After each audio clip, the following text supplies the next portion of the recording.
Hi everyone. APSL PRB Constable Prelims Previous Paper Math Question and Answers 11th question.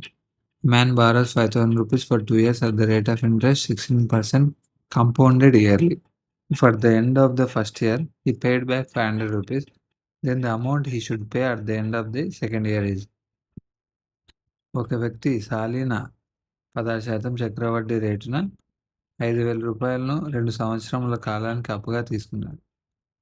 మొదటి సంవత్సరంలో అతడు 500 రూపాయలు వెనుకకు చెల్లిస్తే రెండవ సంవత్సరంలో సంవత్సర అంతంలో అతడు చెల్లించవలసిన సొమ్ము 6,228, 6,148, 6,728, 6,648.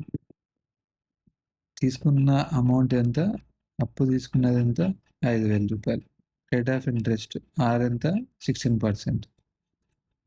5,000కి ఒక సంవత్సరానికి 16% అంటే 800 వడ్డీ వస్తుంది. 800 వడ్డీ వస్తే 500 కట్టేసిండు. 500 కడితే 300 ఉంటుంది. రెండో సంవత్సరానికి 5,000 ఉంటుంది, తర్వాత 300 ఉంటుంది.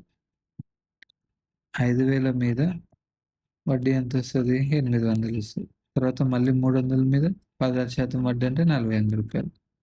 ఫస్ట్ ఇయర్ మిగిలినది 5,300. తర్వాత రెండో సంవత్సరానికి 800 ప్లస్ 48. 5,300 plus 800 plus 48, 6,148. అంటే ఆప్షన్ 2. ఆప్షన్ 2. ఏమైనా డౌట్స్ ఉంటే కామెంట్స్ పెట్టండి. నచ్చితే లైక్ చేయండి, సబ్స్క్రైబ్ చేసుకోండి.